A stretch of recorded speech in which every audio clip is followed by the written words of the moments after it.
O governo de Minas inicia hoje, segunda-feira, dia 9 de fevereiro, o calendário de pagamento do IPVA de 2026. O cronograma estabelecido pela Secretaria de Estado da Fazenda é escalonado de acordo com o final da placa do veículo e quem planeja economizar, o Estado está oferecendo um desconto de 3% no pagamento à vista na sua cota única. Hoje, os veículos que devem, pelo menos seus proprietários, recolherem o valor do IPVA são os veículos de finais de placa 1 e 2, amanhã 13 e 4. E de forma subsequente até sexta-feira com as finais de placa 9 e 0. Nós vamos abordar, até bem propósito aqui, questão do IPVA, porque nós estamos aqui com uma entrevista importante. Nós estamos em contato com o atual prefeito de Patos de Minas, o Alto do Paranaíba, Luiz Eduardo Falcão Ferreira. Ele é conhecido como Falcão, não só ele é prefeito de Patos de Minas, mas também está assumindo já assumiu a presidência da AMM, Associação Mineira de Municípios, e tem feito um trabalho dos mais importantes, levantando bandeiras que estão sendo colocadas para discussão. E dentro dessa discussão, nós o convidamos e ele vai bater um papo aqui conosco, o prefeito Falcão de Patos de Minas. Prefeito, é o Renato Correia, seja bem-vindo à emissora das mais tradicionais do nosso estado. Estamos aí para comemorar 80 anos. Boa tarde, prefeito. Boa tarde, Renato.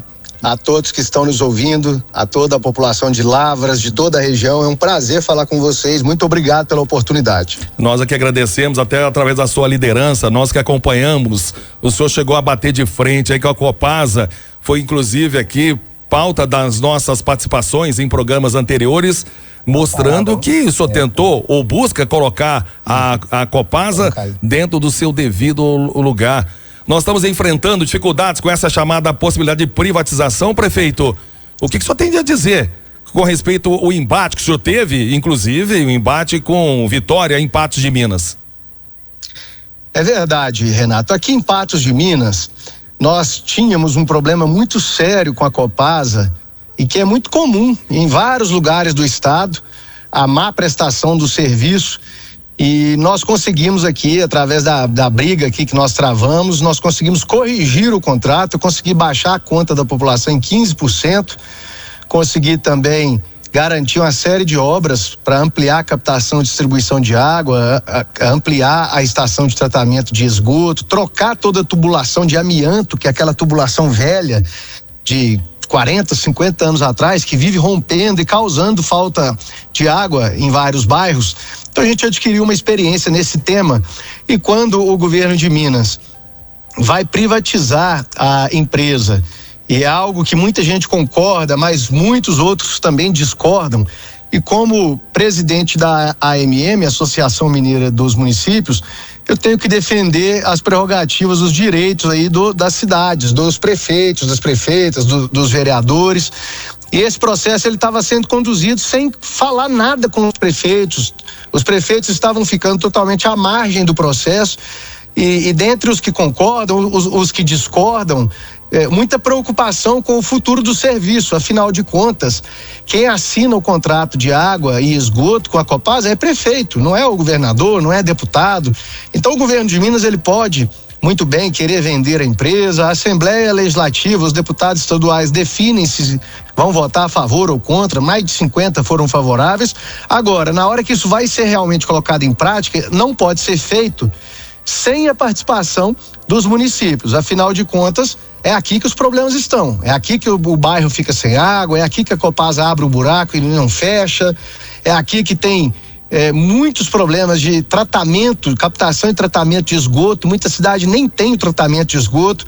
Então a preocupação é muito grande, até porque os prefeitos, as prefeitas querem ter a liberdade de definir o melhor tipo de contrato para a sua cidade. Cada cidade tem um desafio diferente e não pode o governo de Minas levar esse processo adiante sem ouvir os maiores interessados, que são os clientes, né? Os usuários do serviço e os seus representantes diretos, que são os vereadores e os prefeitos. Nesse processo foi demitido o presidente da Copasa, entrou uma nova presidente agora que está falando exatamente aquilo que a gente já vem falando há muito tempo, que é isso que eu estou dizendo para vocês, que são os prefeitos que assinam o contrato, que eles têm que ser ouvidos, mas é um processo que tem sido levado com muita pressa. E por isso o Tribunal de Contas do Estado até convidou a AMM, eu estou representando todos os 853 municípios de Minas, nessa mesa de conciliação entre Tribunal de Contas, municípios e a Copasa. Nós tivemos reunião, inclusive, aí na sexta-feira, e a nossa expectativa é que cada prefeita vá ter a liberdade de modelar o seu contrato, como a gente fez aqui em Patos, e é o que eu quero para todos os municípios de Minas. Afinal, cada um é que sabe o que é melhor para o seu município, quem está lá vivendo, é o vereador, o prefeito, a população de cada cidade. Prefeito, dentro desse propósito de fazer com que cada município tenha a sua forma de lidar com a concessionária, o que acabou transformando o contrato e a ação de forma efetiva? O que Patos de Minas, sobre a sua gestão, acabou conseguindo aí com diríamos, esse novo processo aí que a Copasa faz na sua cidade? Isso foi em 2024. Aqui nós temos um contrato até 2038. É a realidade de muitos municípios de Minas. São mais de 600 municípios em Minas Gerais que têm os serviços da Copasa. Outros municípios têm empresas próprias, né? Serviços autônomos, SAI, DEMAI. E aqui em Patos eu comecei a abrir um processo, eu fiz todos os estudos para que entrasse uma nova empresa, para fazer uma licitação, uma concorrência, algo que nunca aconteceu, porque a Copasa sempre foi um monopólio, a Copasa sempre foi a única empresa estatal, né? Esse era um monopólio estatal, só existia a Copasa. E depois da lei federal, o chamado marco regulatório do saneamento, esse mercado foi aberto, então hoje você tem que fazer licitação. Então eu fiz um modelo de licitação aqui para entrar uma nova empresa e ainda indenizar a Copasa em relação aos anos que ela ainda tem de contrato, né? Ao período restante do contrato. E quando esse processo estava para ser concluído, o presidente da Copasa à época me chamou para conversar e falou: não faça a sua licitação, porque tudo que está escrito aí, tudo que vocês querem fazer, a Copasa vai atender. Ou seja, a pressão dá resultado. É isso que eu estou falando para todos os prefeitos agora. Tem que aproveitar a oportunidade que o governo de Minas quer privatizar a empresa, para revisar todos os contratos, cidade por cidade, de acordo com as particularidades de cada município. Porque o prefeito, ele não é obrigado a aceitar a nova empresa. Ele pode abrir sua própria empresa no seu município, ele pode querer fazer a sua licitação ou pode continuar, ele pode aceitar a empresa que vai comprar a Copasa, mas não goela abaixo, não de qualquer maneira, e sim discutindo o seu contrato ponto a ponto. É um direito e um dever do prefeito, dos vereadores, da população de cada cidade. Prefeito Falcão, divide o espaço conosco aqui na Rádio Cultura de Lavras, o jornalista Frederico Mesquita, que também está aqui para falar com o senhor. Prefeito, boa tarde, tudo bem? Que satisfação mais uma vez conversar com o senhor, numa oportunidade que tive pessoalmente aqui em Lavras. O senhor visitava a nossa cidade já como presidente da Associação Mineira de Municípios e tive a honra de falar com o senhor, trazer ali, obviamente, uma percepção sobre a questão do seu trabalho na AMM. Pena que não conseguimos trazê-lo aqui no nosso estúdio principal, mas ainda é um objetivo e tenho certeza que a gente vai poder concretizá-lo em breve. Naquele dia 15 de agosto, a gente trouxe de fato ali uma percepção muito lúcida do senhor defendendo os interesses dos nossos municípios. Tudo bem? Muito prazer falar com o senhor mais uma vez. Eu que agradeço, Frederico. Nós vamos chegar nesse ponto aí da visita pessoalmente, é o próximo passo. Você já me entrevistou aí em Lavras, quando a gente estava visitando a cidade, essa querida cidade, onde eu recebi inclusive o título de cidadão na Câmara de Vereadores. Agora a gente está fazendo a entrevista à distância, o próximo passo é a visita que eu já estou lhe devendo. Nós vamos fazer isso aí. Espero que seja em breve, até porque o senhor, com a experiência que tem, a expertise e a sapiência, sempre ilustra muito e traz um entendimento de fato de como funciona a Associação Mineira de Municípios. O senhor tem defendido muito bem os nossos direitos e, aliás, reeleito o prefeito de Patos de Minas, mostra de fato que gestão é algo que o senhor faz com maestria. Presidente, mas aí vamos trazer de fato aqui, e que bom que o senhor já tem essa experiência, conseguiu essa conquista para Patos de Minas junto à Copasa, e acredito também que essa possibilidade dos prefeitos poderem decidir, essa autonomia, eu acho que é de suma importância buscar esse direito. Mas, na prática, queria que o senhor trouxesse para nós, mudou? Porque a Copasa é alvo de muitas reclamações dentro do nosso município hoje, com todos os anos, com tudo que aconteceu. E aí a prefeita Jussara Minicucci, ela inclusive traz aqui a possibilidade e que ela concretiza a caducidade do contrato com a Copasa, diante de tantas coisas que a empresa, ela protagonizou aqui e há, de fato, aqui perante a nossa cidade, um repúdio pelos serviços prestados, mas enfim, o contraditório, ou a Copasa também sair, fica uma questão obscura, o que seria de todos nós. Mas o senhor que já teve esse acordo, essa conversa, teve essa possibilidade, o que mudou e de fato a Copasa tem realizado um trabalho efetivo e que agrada hoje o senhor e a todos os moradores de Patos de Minas?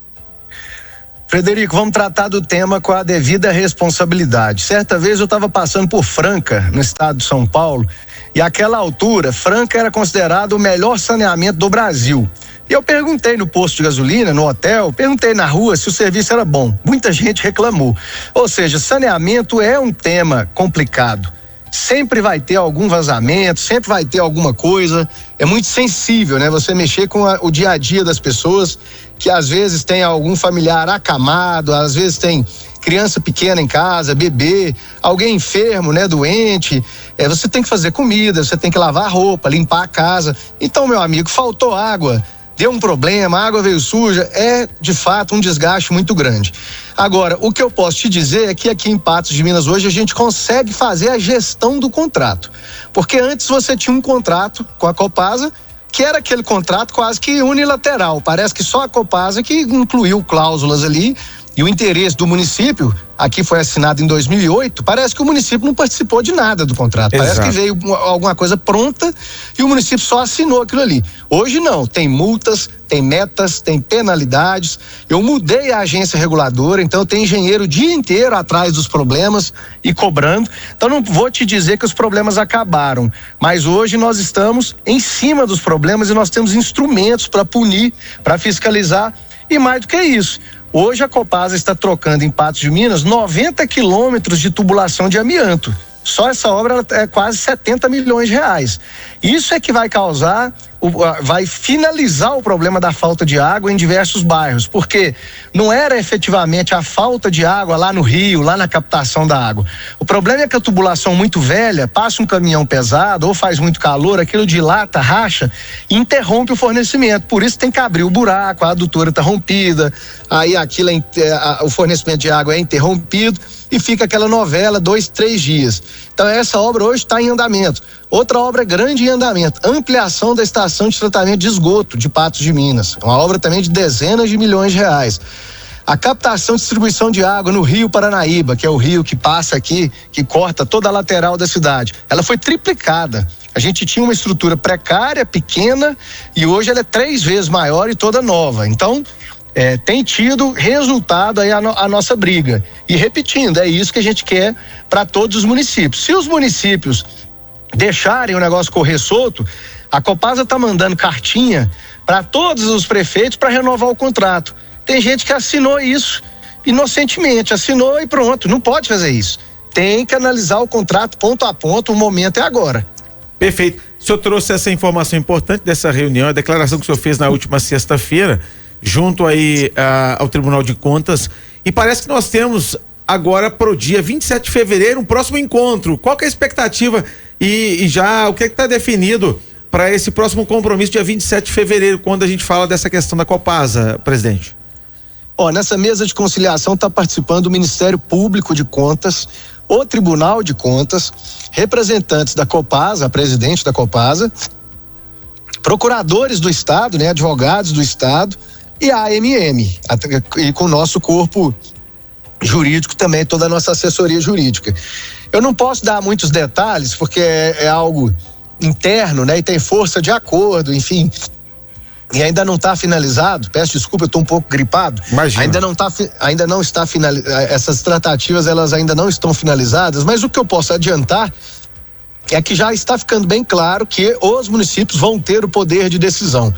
Essa linha tem sido a linha também do Tribunal de Contas, também do Ministério Público, e é a linha que a AMM também defende, por estar muito claro na lei federal. A lei federal, o marco regulatório do saneamento, ele dá essa liberdade aos municípios. Então ninguém é obrigado a assinar o contrato que a Copasa está enviando Qual que é o interesse do governo? Obviamente, o governo quer vender a Copasa pelo maior valor possível. Claro. E para valorizar o seu ativo, para valorizar a sua empresa, quanto mais cidades tiverem assinado contrato novo, né, tiverem renovado contrato, o governo de Minas vai poder apresentar. Olha aqui, eu tenho tantos municípios que já assinaram. Então nós temos todo o poder, eu diria, de barganha, entre aspas, né? Para poder falar, não, peraí, eu não vou assinar agora, eu quero discutir aqui, eu só vou assinar se tiver essa obra, aquela outra, aqui no meu município está faltando água neste bairro, precisa de um reservatório, precisa ampliar a estação de tratamento de esgoto. Tem muitos municípios, 237 municípios de Minas Gerais, tem menos de 10 mil habitantes e não tem tratamento de esgoto. Então é preciso conseguir esse tratamento de esgoto, incluir isso no contrato, essa obrigação de forma muito clara. Então veja que é um assunto muito sensível e que requer todo o cuidado do prefeito, da prefeita, dos vereadores, da população da cidade. É um assunto que precisa ser discutido. E a gente não pode ficar alheio a isso e deixar esse negócio passar batido, sabe? A oportunidade de melhorar o serviço é agora. É por isso que a gente tem insistido e concedido essas entrevistas para todas as regiões aí de Minas Gerais e alertado os prefeitos, os gestores, para que utilizem muito bem essa oportunidade, esse momento que é decisivo mesmo. Nós estamos conversando com o prefeito de Patos de Minas, Luiz Eduardo Falcão Ferreira, conhecido como Falcão.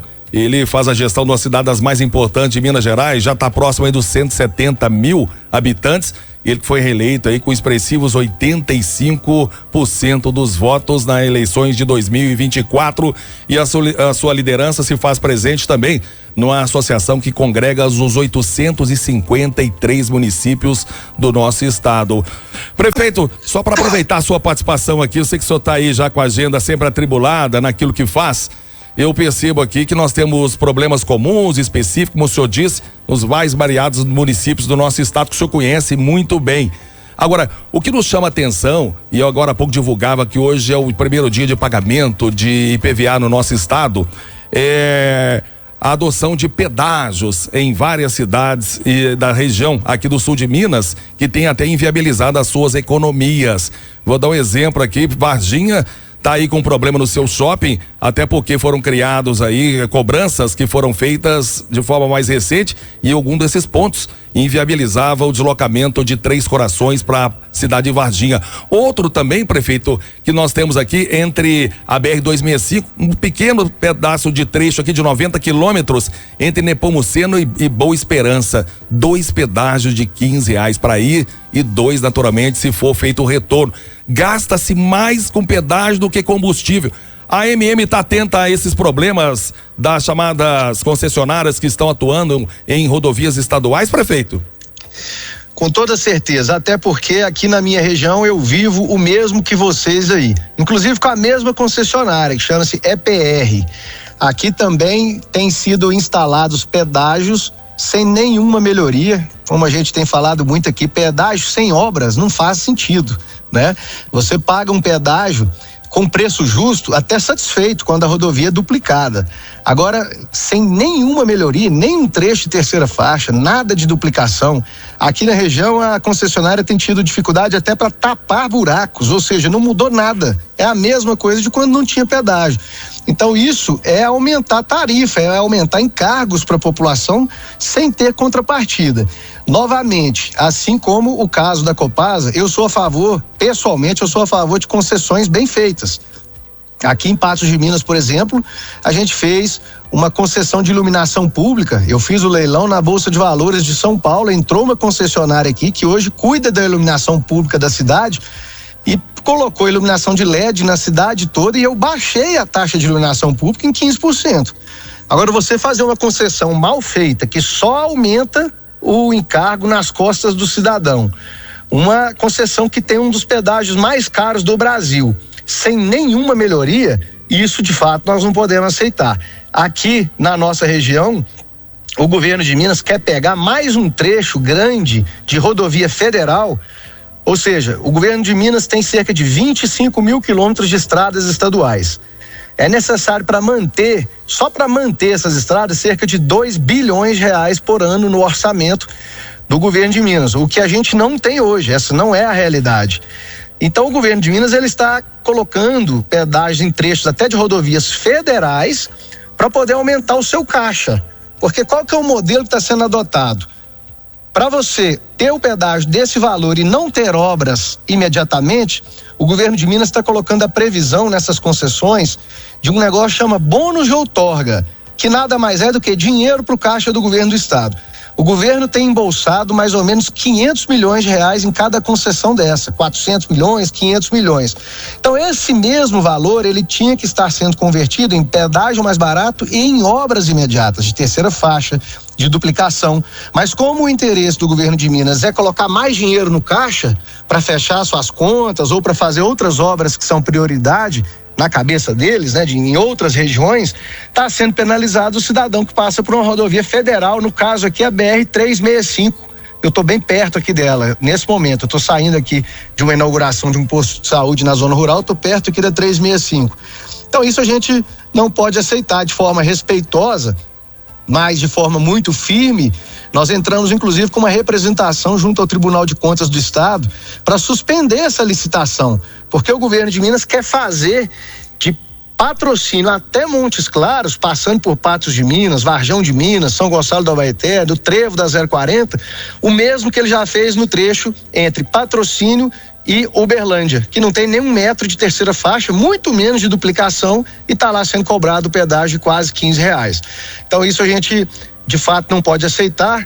Todas as lideranças aqui da região, os prefeitos de todas as cidades estão mobilizados, protestando na própria rodovia. Foi feito esse final de semana, na semana passada, e a gente espera suspender essa licitação, e a gente espera inclusive que o estado possa fazer possa entregar o licenciamento ambiental. Aí eu vou te contar um fato mais grave ainda. Esse trecho que eu acabei de falar, sim, o governo federal tem projeto de duplicação total, aprovou o projeto, chegou a colocar o dinheiro no orçamento e só não saiu a obra porque o governo de Minas não entregou o licenciamento ambiental.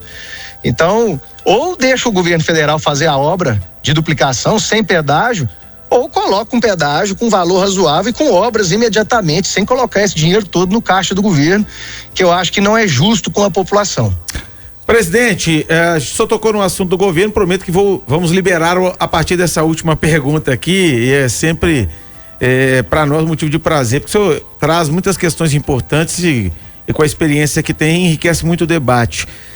E aliás, falando de estradas, meu Deus do céu, Fernão Dias, fomos agora nesse fim de semana fazer a cobertura dos jogos em Belo Horizonte, tanto do Atlético no sábado quanto ontem, quanto o Cruzeiro e América voltando, muitos buracos na 381. Impressionante a condição dessa nossa Fernão Dias. Você pagar por um pedágio e não justificá-lo, trafegando numa estrada, numa rodovia que está se tornando perigosa, com buracos. À noite, então, enquanto voltava a nossa equipe, a gente, com várias adversidades enfrentadas, pra gente questionar, de fato, faremos isso junto a Artérios. Mas a minha pergunta, para finalizar, presidente, é que acompanho muito o trabalho do senhor, e numa entrevista no Café com Política, no jornal O Tempo, o senhor trazia, inclusive, uma indagação que eu acho de extrema pertinência, que é que o governo do estado tem que parar de debater a questão da política de Minas Gerais, deixar de ser pautado por disputas antigas e passar a olhar para frente, concentrar em soluções concretas para os problemas que nós enfrentamos aqui no nosso estado. O senhor defendendo o interesse de 853 municípios, essa perspectiva será uma cobrança, obviamente, até dos candidatos, pré-candidatos ao nosso governo do estado, e concordo com o senhor. Faço questão de dizer porque a gente fica sempre enumerando, elucidando as coisas que não aconteceram, de outros governantes, mas e agora? O que tem que acontecer? O que de fato tem que estar na pauta para a gente cobrar destes postulantes a estarem à frente do governo do estado?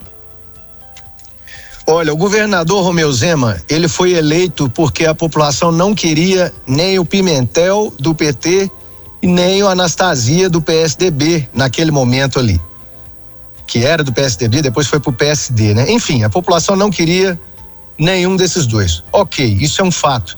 O governador foi eleito e começou a demonstrar que o estado foi quebrado nas gestões anteriores e passou o primeiro mandato inteiro falando disso, que é uma realidade, e eu também acho que o PT não pode voltar. Eu não votei no PT, tudo bem, mas daí a utilizar essa narrativa no segundo governo e agora pretender um terceiro governo seguido, ainda falando do passado, eu acho que é muito pouco para Minas Gerais, sabe?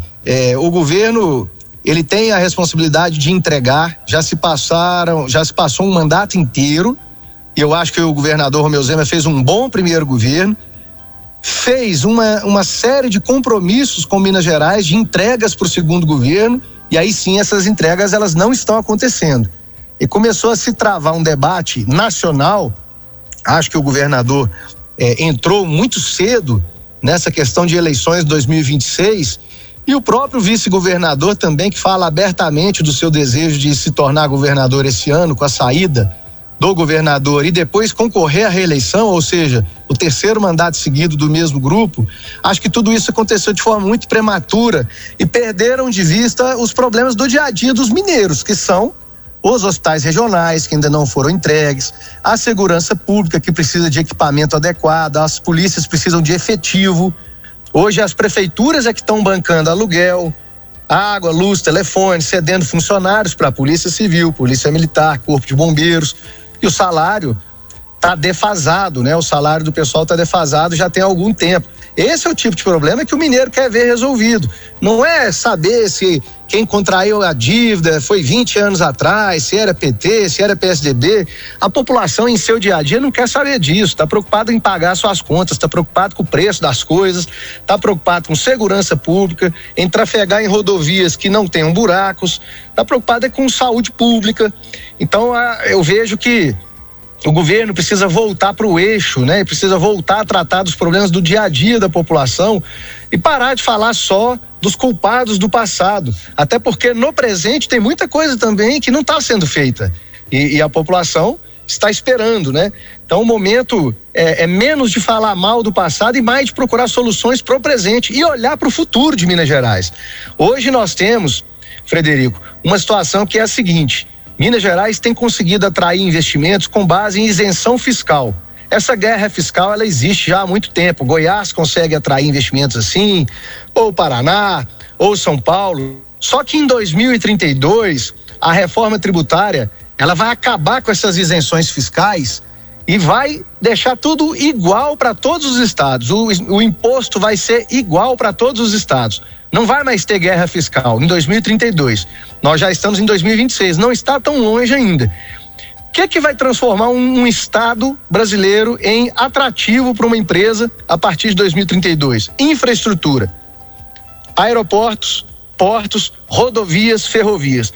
Qual é o investimento que está sendo feito hoje em Minas Gerais? Como é que nós estamos nos preparando para esse período que está logo aí na frente, já batendo na nossa porta? Goiás está investindo muito em rodovias, Paraná, São Paulo nem se fala, e Minas Gerais. Qual será a nossa condição de infraestrutura de 2032 para frente? Sabe qual é o risco que a gente corre? De perder uma série de indústrias, de perder competitividade em relação a outros estados. Então é isso que a gente precisa debater hoje. É colocar pedágio, se for colocar duplicação, é investir nas estradas estaduais, é investir em infraestrutura, ampliar as nossas ferrovias, porque Minas hoje é o estado que mais produz café no Brasil, que mais produz leite. Nós temos uma produção de grãos que é imensa, muito forte, mas nós precisamos ter estradas, precisamos ter ferrovias, precisamos ter escoamento da produção, e isso não está sendo trabalhado. E se a gente se perder em briga de partido, governador briga com o presidente, é um partido brigando com o outro, é um falando mal do outro, isso definitivamente não traz nenhuma solução para o estado em que a gente está vivendo e que a gente quer ver Minas voltar a ser aquele destaque que sempre foi, aquela referência nacional que sempre foi. Perfeito, concordo com o diagnóstico do presidente e parabenizá-lo até e pedir, se eu olho pelo nosso sul de Minas aqui, viu, presidente, como um defensor dos municípios mineiros aqui, né, como presidente da Associação Mineira, aproveito para dizer ao senhor, se quiser utilizar esse material, está no YouTube, canal da Rádio Cultura de Lavras, fique à vontade, essa entrevista toda está sendo exibida agora de forma ao vivo. Satisfação falar com o senhor, até uma próxima oportunidade, um grande abraço. É um grande prazer falar com vocês nessa região maravilhosa do nosso estado, uma região bonita, produtiva, uma das melhores regiões do Brasil. Eu tenho muita vontade, inclusive, se eu saísse aqui do Triângulo Alto Paranaíba um dia, com certeza o sul de Minas estaria aí na minha lista de prioridades. Sul, sudoeste de Minas, região maravilhosa. E com certeza tudo que a gente puder fazer aqui, defendendo os municípios, o que tiver ao nosso alcance, a gente sempre vai estar defendendo a região de vocês também, que é também minha, né? Afinal de contas, eu hoje sou cidadão de Lavras, guardo com muito orgulho aqui esse título que recebi com muito carinho. Verdade. Conversamos com o prefeito de Patos de Minas e presidente da Associação Mineira de Municípios, pautando e colocando o seu posicionamento em temas importantes para o nosso estado. Só ressaltando aqui que o governo do estado patinou. Se nós tínhamos aí numa rodovia que foi dado como exemplo pelo prefeito Falcão, recurso no orçamento, não liberaram o licenciamento ambiental e aí Minas acaba ficando para trás, porque nós temos o estado com a maior malha rodoviária federal do Brasil, está em Minas Gerais. Prefeito Falcão, até uma próxima oportunidade. Muito obrigado aqui em falar conosco da Rádio Cultura. Um abraço a todos vocês. Obrigado.